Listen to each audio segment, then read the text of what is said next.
Late October, just after harvest, is my favorite time to work rural contracts. The fields are shaved down to stubble, and the air smells like dry soil and cold iron, like the land's been folded up for storage.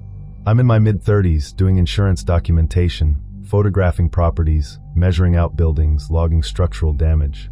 It's practical work. Daylight hours, checklists, paperwork. Nothing dramatic.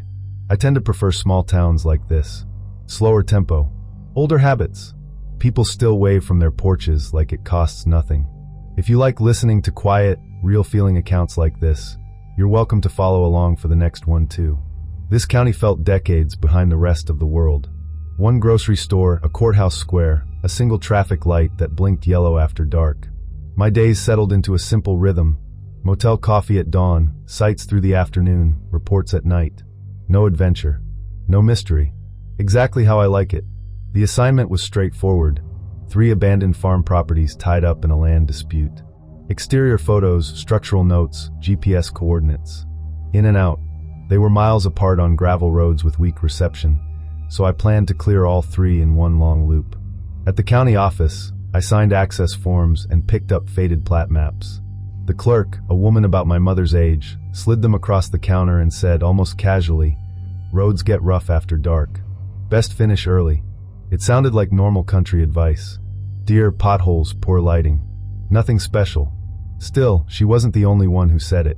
2 different people repeated the same phrase, "Finish before sunset." By mid-morning I had my camera bag, spare batteries, cooler, and a thermos. Just routine fieldwork. Nothing that should have required warnings. The first property didn't look abandoned the way I expected. Usually there's some kind of decay, broken windows, sagging fences, trash in the yard.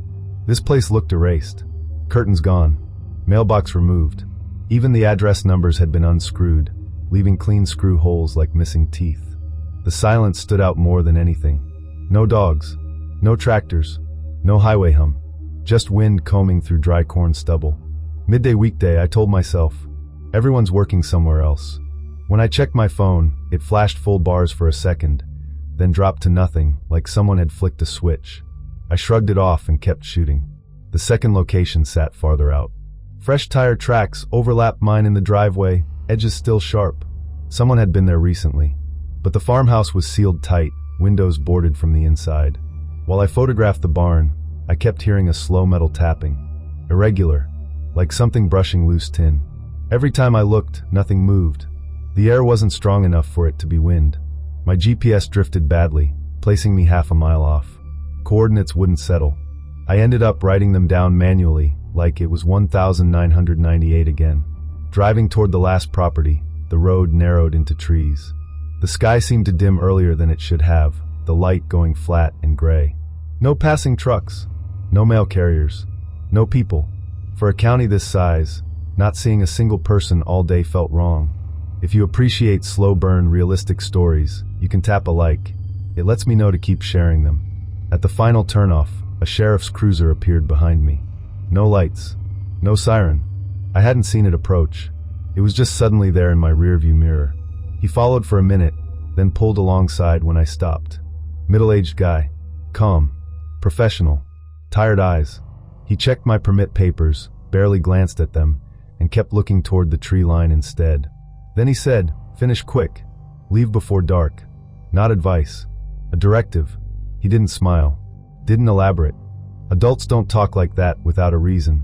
For the first time all day, I considered skipping the site entirely. But 10 minutes of photos meant a complete report. I told myself not to be dramatic. The third property sat down in a shallow hollow surrounded by trees. The house looked intact. Too intact. Doors open like someone had aired it out that morning. My footsteps sounded loud on the porch. I worked fast. Front elevation. Corners. Roofline. Behind the shed, while lining up a shot of the foundation, I noticed movement on the hill. Figures. 3 or 4 shapes standing between the trees. Too still to be animals. Too far to identify. They didn't wave. Didn't approach. Just stood there. I told myself, hunters. Landowners. Something normal. Then I heard an engine idling somewhere out of sight. Low and steady. Not close enough to see. Close enough to feel.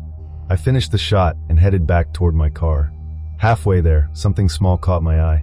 Footprints. fresh ones, pressed into the gravel around my tires.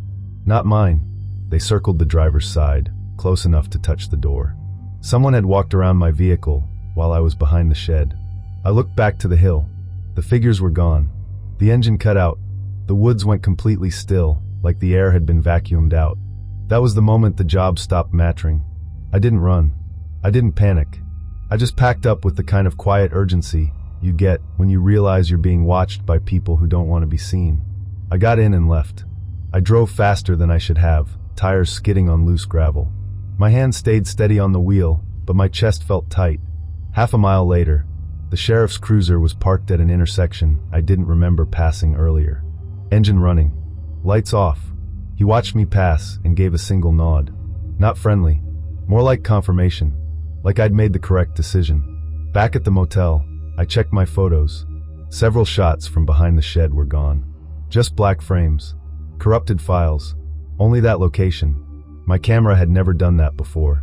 I checked the settings twice. Nothing wrong. That evening, the town felt different. Stores closed early. Streets empty before sunset. Curtains drawn.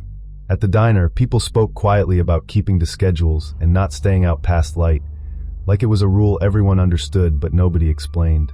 When I reviewed the plat map again, the third property's access road wasn't marked. Just blank space. Like it had never existed. The next morning, curiosity got the better of me. I drove out there again. The turnoff was gone. No gravel. No mailbox. Just trees and brush like untouched land. If I hadn't driven it myself, I would have sworn I imagined it. I filed the report with partial documentation and wrote, "Restricted access after dusk." The company didn't question it. Rural jobs get cut short all the time. But I still think about that cruiser appearing without sound. The footprints around my car. The way the entire town treated sunset like a boundary line. It didn't feel supernatural. It felt organized. Quiet. Deliberate. Like everyone had agreed on something long ago, and I'd almost stumbled into it by accident. Since then, whenever a local tells me to leave before dark, I don't argue. I pack up. I go. Some warnings aren't folklore. They're procedures. If this account stayed with you, pass it along to someone who appreciates grounded, realistic horror. And subscribe if you want to hear the next one when it's ready. Early September is my favorite time to camp, after the crowds thin out, before the real cold settles in.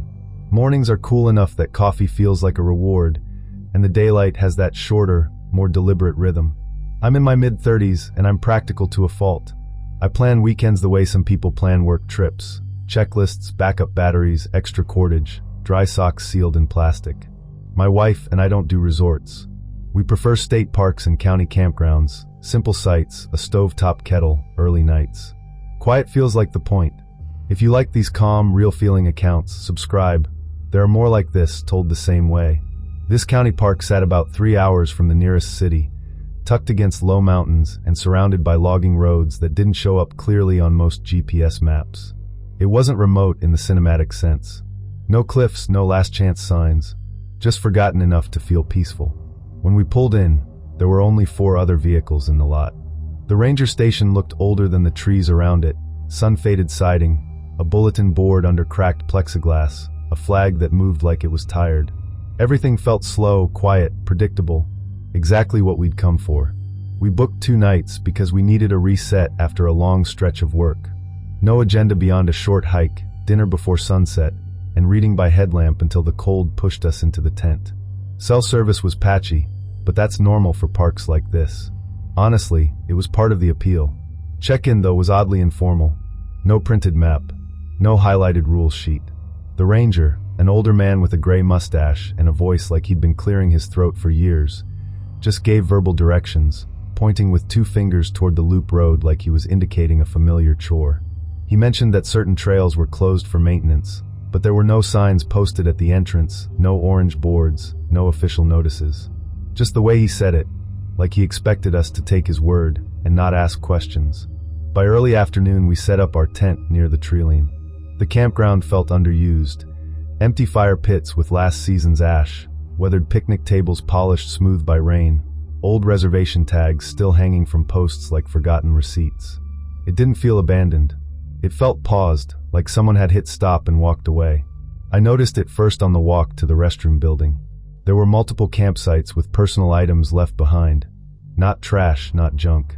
Usable things. A folded chair leaning against a table leg.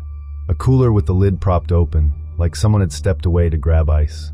A bundle of firewood stacked neatly under a tarp, corners squared off in a way that suggested patience. The odd part wasn't that people left early. That happens. Weather turns, kids get sick, plans change. The odd part was how clean it all looked. No theft. No animals rummaging. No scattered wrappers. Just quiet evidence of interrupted plans, arranged like someone expected to return in 10 minutes. Near the entrance, the bulletin board had a grid of flyers. Half of them were missing person notices, or at least they had been. Many had been pulled down, leaving pale tape squares, clean rectangles against sun-darkened cork. A few corners of paper remained, curled and yellowed, like skin after a bandage is removed. I told myself it was old clutter being cleared out, seasonal cleanup, a ranger's idea of tidying.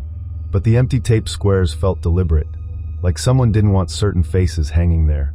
By late afternoon, the campground grew strangely empty. One truck left without the owners ever returning to their site. No slow packing, no last trip to the bathroom, just a door slam and tires on gravel. Another family loaded their car quickly and drove out without cooking dinner. No one lingered by a fire ring. No laughter drifting across loops. No clink of cookware. The birds went quiet earlier than I expected. Even the insects seemed to thin out. The wood sounded padded, like noise wasn't traveling the way it should. I went to collect firewood along the tree line and found old caution tape tied around a side trail. Not fresh. Sun-bleached and frayed, knotted around a branch like someone had done it years ago and never came back to finish the job. No official sign. No trail closed board. Just tape. Further down, I noticed something that didn't fit. Fresh tire marks on a hiking path where vehicles weren't supposed to be. Heavy ones, deep treads like SUVs or service trucks. They cut across damp soil and crushed the edge of the trail grass like they'd been there recently. When I got back, my wife mentioned seeing a sheriff's cruiser slowly circle the loop twice. Not checking plates. Not stopping to talk. Just moving at walking speed, windows dark, like it was watching campsites. If you're enjoying the slow burn, realistic kind of dread, go ahead and leave a like. Around 5, the cruiser finally stopped near our site. The sheriff stepped out. Older, tired looking. Not aggressive, not trying to show authority. He walked like someone who'd worn the same boots for a decade. He checked our reservation tag and asked how long we planned to stay. Routine questions. The kind you answer without thinking. Then he said, "You might want to consider heading out before dark. Better if you're off the grounds by sunset." He didn't mention weather. Didn't mention bears or coyotes. Didn't say anything about recent theft. Just sunset. His tone wasn't protective. It was procedural, like he'd repeated that line so many times it had worn smooth. I nodded automatically, because that's what you do with officials. But something in my stomach tightened. It wasn't the words. It was the assumption behind them. Like once night came, this place shifted into a different category, one we weren't included in. We decided to cook quickly and pack. 2 nights wasn't worth a weird feeling. We'd rather lose a weekend than gain a story. We lit the stove and started water for something simple. But neither of us was hungry anymore. The air had cooled, and the light took on that early fall angle that makes trees look taller and shadows look more honest. While we loaded the car, the woods behind our site carried distant sounds, branches snapping, then stopping, then moving again. Not the steady rustle of deer. Not the careless crackle of a raccoon. This was measured, like someone testing where weight could be placed without noise. Then we saw light. A faint beam flickered between trees, low to the ground, moving horizontally like someone sweeping with a flashlight. It wasn't bright. It was controlled, kept down, kept quiet. Another light appeared farther back. Then a third. 3 separate light sources, spaced out, moving slowly. They weren't hiking. They weren't walking together. They were spreading out, keeping distance, working methodically toward the campground. My wife whispered my name once, not loudly, just enough to anchor me. At the same time, 2 more sheriff vehicles rolled in without sirens and parked on the loop road with their engines running. They faced the forest line. Not toward the campsites, but toward the trees. No announcements. No folks, we need you to clear out. No PA system. It looked less like a patrol and more like a perimeter. Containment. That realization settled heavy and cold. They weren't warning us because they were worried about our safety. They were clearing the area because something happened here after dark, something the county handled quietly. We packed the last bag without finishing dinner. I didn't even bother to douse the stove properly. I just shut it off, capped it, and threw it in the trunk like we were leaving a hotel room under a fire alarm. When we drove out, the gates behind us were already being closed. Not locked with ceremony, just slid shut like a routine task, like a store closing at the end of business hours. We stopped at a highway gas station to regroup. The kind with harsh fluorescent lighting that makes everything look more tired than it is. The air smelled like hot asphalt and diesel. My hands were steady but cold. That calm, adult kind of fear that comes after you've already made the decision to leave, and your body is catching up. The sun dipped behind the ridge. From the road, we could see the tree line of the park in the distance, just a darker seam against the fading sky. Then came a brief series of spotlights sweeping upward, like someone searching the canopy from below. Then total darkness. No sirens, no helicopters, no distant shouting. Just quiet, as if something had been handled privately and efficiently. Later that night, back at home, I searched the park online. Recent reviews mentioned temporary closures and maintenance issues, but nothing specific. People complained about bathrooms being locked, trails being rerouted, ranger station hours changing without notice. Old news archives showed a pattern I didn't like. Hikers listed as missing over the past decade. Always the same phrase in different articles, like it came from the same template. Last seen near dusk. The park map had been updated since, sections relabeled as restricted habitat restoration. The loop where we'd camped wasn't just closed. It was removed. The map showed green space where our site had been, as if the campground had never existed. Even the photos on the park's website looked old, years old. Different signage, different paint on the ranger station, like they didn't want current images online. And those missing person flyers I'd seen half removed? I couldn't find any official list that matched them. No memorial page, no archived alerts. Just the faint impression that the park preferred the past to stay uncollected. I don't think it was supernatural. Nothing about it felt like a ghost story. It felt managed. It felt like a problem the county dealt with after dark the way they dealt with downed trees after storms. Quietly, with equipment, with procedures. The sheriff wasn't afraid. He was efficient. Like a custodian locking doors at closing time. Since then, whenever an officer casually suggests leaving somewhere before sunset, I don't question it. I don't debate. I don't assume it's folklore. If the people in charge don't want you there at night, it's usually because they know exactly what shows up. If this story stuck with you, share it with someone who likes grounded horror, and subscribe for the next account. Late spring is the season I dread and depend on at the same time. Heavy rain months mean steady work, flood claims, soaked drywall, warped flooring, people trying to salvage photos and paperwork before mold sets in. I'm an independent insurance adjuster, which is a polite way of saying I drive rural counties with a clipboard and a camera and spend my days documenting other people's bad luck. It's repetitive, photos, moisture readings, forms, signatures.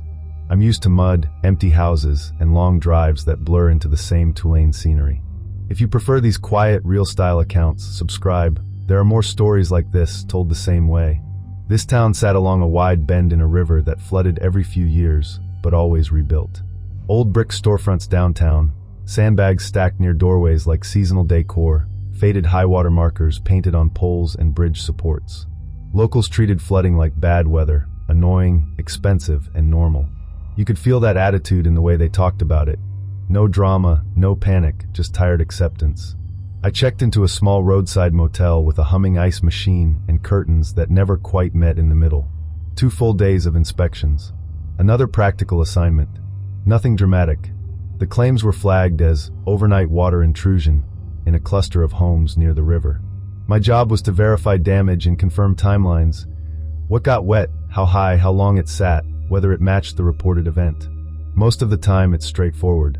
Storm hits, creek jumps its banks, people wake up to water in the hallway. The paperwork tells a familiar story. What didn't fit was the timing. Most of the claims listed the same window, between 7 p.m. and midnight.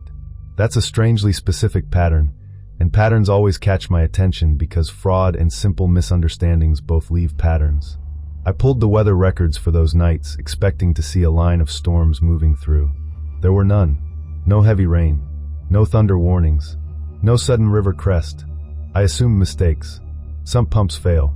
A pipe bursts and gets reported as flood. People round times to whatever seems reasonable. The addresses formed a tight cluster along one back road. Easy route. I figured I'd finish everything before evening, get back to the motel, and file reports while the TV played something forgettable in the background. The first house looked recently vacated.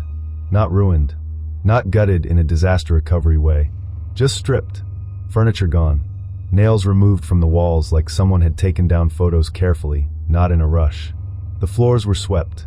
The cupboards were empty and clean. Inside, there was a faint muddy line running through every room, about 2 feet high, unbroken level. The kind of line you see after water has settled and receded. But there was no debris caught in it. No smell. No film of river muck. Just a quiet discoloration, like a stain that had dried politely. Outside, the ground was dry. The yard had that late spring firmness where grass has thickened and mud only exists in the low spots. There were no water trails, no drifted leaves, no trash caught against fences. The river itself was down from its spring high, moving slow and brown in the distance. I blamed drainage. A backed-up culvert. A broken line. Something explainable. Still, it didn't match the terrain. The house sat a touch higher than the road. Water doesn't climb politely and stop at the same height in every room unless something is forcing it. At the next 2 houses, the same thing repeated. Identical level water lines. Identical empty rooms. Identical paperwork dates. It wasn't just a similarity. It was replication, as if the same event had occurred with the same settings applied. Neighbors were gone too. Mailboxes stuffed with flyers. Blinds drawn tight. No porch furniture. No toys. No dog bowls. The kind of absence that doesn't happen naturally on a street unless people left together or were told to leave. By mid-afternoon, the whole road felt abandoned. Not abandoned like a ghost town, more like a neighborhood paused, doors shut, driveways empty, nothing moving. Then I noticed something that made my stomach tighten in that quiet, adult way. Fresh sandbags, neatly stacked along certain doorways, but only on one side of the road. Not every house. Just specific ones, like someone knew exactly which properties needed protection and which were already written off. The sandbags looked newly filled, clean seams, no sun bleaching, no weeds growing around them. My phone buzzed with a local advisory. I saw it on the lock screen for a second, something about road conditions. When I tapped it, it vanished. No notification history. No record, like it had been pushed and pulled back. A sheriff's truck drove past slowly. Then again. Not cruising aimlessly, checking addresses like they had a list. Windows up. No wave. No urgency. Just attention. It was the kind of calm supervision you see at a construction detour or a parade route. Orderly. Expectant. If you're into this slow, realistic kind of horror, a like tells me you want more of it. Around 5:30, the sheriff finally stopped beside me while I was photographing a foundation crack on the 3rd property. I'd set my tripod on gravel and was watching the bubble level settle when his truck rolled up and idled. He stepped out, middle-aged to older, tired eyes, the posture of someone who'd spent too many evenings in a car watching other people's mistakes. He didn't ask much, just glanced at my vest, my camera, then the sky, then the river. "You about done?" he asked. I told him I had a few more addresses and would be out before dinner. He nodded once, then said, "You should wrap it up and head out before dark. Road gets tricky at night." That line might have been normal if the road was narrow or steep, but it wasn't. It was a straight county road with decent shoulders. No fog, no storm clouds, no rain. The river behind us was completely still. His urgency didn't match the conditions. That mismatch unsettled me more than the empty houses. It felt like he wasn't talking about driving. It felt like he was talking about timing. I packed up quickly. I'm not proud of how my brain tried to rationalize it, telling myself it was liability talk, or a small-town cop being cautious, or maybe a recent accident they didn't want to explain. I told myself anything that kept it normal, but one last property sat at the end of the road, and my work brain hates leaving a route unfinished. It was a simple stop, photos, readings, notes. 10 minutes. I parked, grabbed my kit, and walked around back. That's when I heard it. Water. Not rushing. Not pouring. Sliding. A slow movement, like a tide that doesn't need wind. The sound was subtle enough that I doubted myself at first. Then I watched the soil near the foundation darken, moisture spreading outward in a clean, steady bloom without rainfall. It wasn't splatter. It wasn't seepage from a single point. It was like the ground itself was being saturated evenly from below. The drainage ditch behind the yard began to fill, not by water pouring in, but by the level rising smoothly, as if an invisible basin underneath was being pumped up. No bubbles, no turbulence, just a calm, controlled lift. Within minutes, a shallow sheet crept across the yard. Silent, no splashing, no chaotic flow. It moved with the confidence of something that knew exactly where it was going and how far it was allowed to go. And it stopped at the same height I'd seen inside those houses. 2 feet, perfectly level, like a line drawn with a ruler across a landscape that should never allow it. Down the road, I saw sheriff vehicles begin blocking intersections. Not with lights, not with flares, just trucks placed in the right spots, redirecting the only exits in a calm, practiced way. A quiet containment. That's when it hit me with the weight of a simple truth. This wasn't unexpected. They scheduled around it. People cleared out before sunset because something about the river rose at night, predictably, routinely, and anyone still in those houses would be trapped, not by a violent flood, but by something that sealed the low part of town like a lid. I didn't wait to see how high it would go. I got in my car and left while the water was still creeping toward the driveway with patient intent. Driving uphill toward the highway, I kept checking my mirrors. Not for another car, for the water. When I reached a rise, I looked back over the trees and rooftops. The entire low section of town reflected the sky like glass.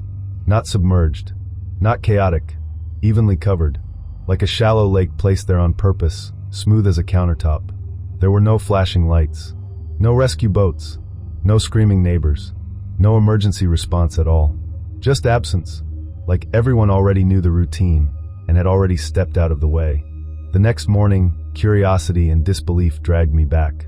The road was dry again. Not damp, not drying. Dry, dust lifting behind my tires like nothing had happened.